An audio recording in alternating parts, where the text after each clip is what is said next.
प्यारे बच्चों, दूर दराज इलाकों में पहाड़ों और नदी नालों के दरमियान कमलपुर नाम का एक गांव था, जहां सब लोग आपस में मिलजुल कर रहते थे।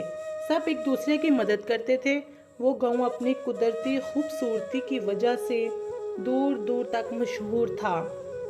वो गांव बहुत ही प्यारा था।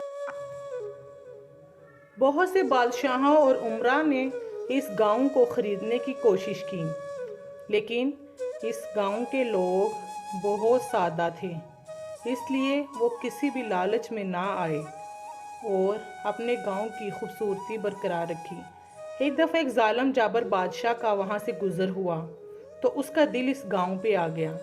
इसने सोचा, इस गांव पर कब्ज़ा करके मैं दूर दराज के मुल्कों के लोगों को यहाँ सियाहत के लिए बुलाऊंगा और खूब पैसा कमाऊंगा और ज़्यादा अमीर कबीर बन जाऊंगा। इसलिए उसने किसी जादूगर और तांत्रिक से मिलकर एक घिनौना खेल रचा और बहुत ही खतरनाक देव को वहां भेजा ताकि वो वहां जाकर लोगों को डराए और फसाद बर्पा कर दे। उस देव ने गांव के लोगों को डराना शुरू कर दिया।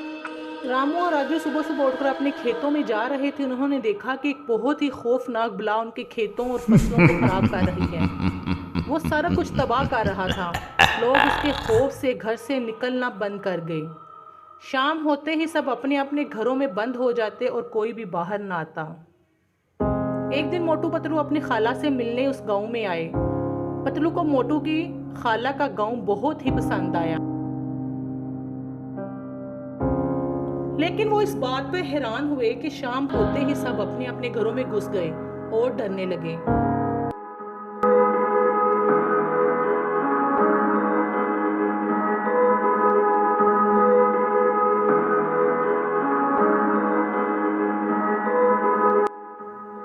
मोटू की मौसी उसके पास आई और कहने लगी, अरे बेटा, इस टाइम बाहर क्या कर रहे हो? चलो जल्दी मेरे साथ अंदर चलो।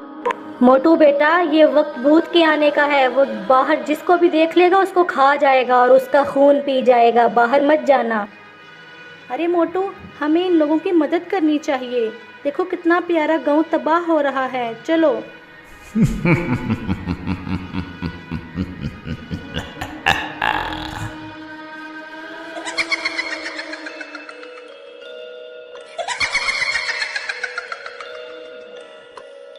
मोटू, हमें इनकी मदद करनी होगी। समोसे खाओ और शुरू हो जाओ। ये गांव खराब नहीं होना चाहिए। चलो। तुम मेरा मुकाबला करोगे? तुम नहीं छोड़ूंगा, आज तुम्हें नहीं छोड़ूंगा, नहीं छोड़ूंगा, तुम्हें मार डालूंगा।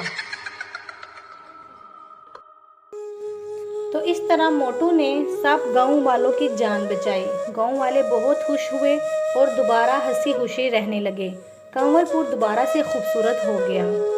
हेलो गाइस, प्लीज़ सब्सक्राइब करें, कमेंट करें, शेयर करें। Bye bye.